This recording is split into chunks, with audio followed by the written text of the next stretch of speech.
সকালবেলা সূর্য তখনও পুরোপুরি ওঠেনি।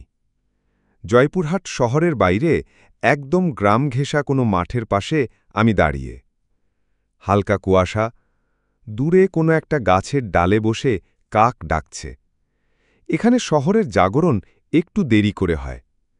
চায়ের দোকানে কেরোসিন ল্যাম্প জ্বলছে তখনও।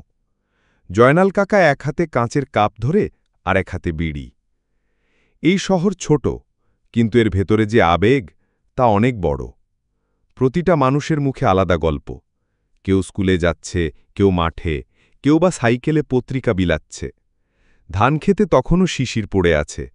হালধর মিয়া কোদাল কাঁধে নিয়ে বের হয়েছেন অনেক আগেই। তার সাথে দেখা হয় প্রতি সকালে। একটা হালকা হাসি দিয়ে বলেন, ভালো থাকিস বাপ।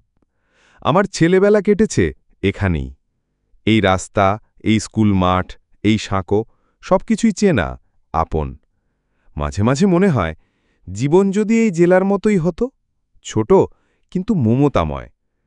জয়পুরহাট মানে শুধু ট্রেন লাইন, ছোট স্টেশন না, এটা মানুষের আন্তরিকতার শহর।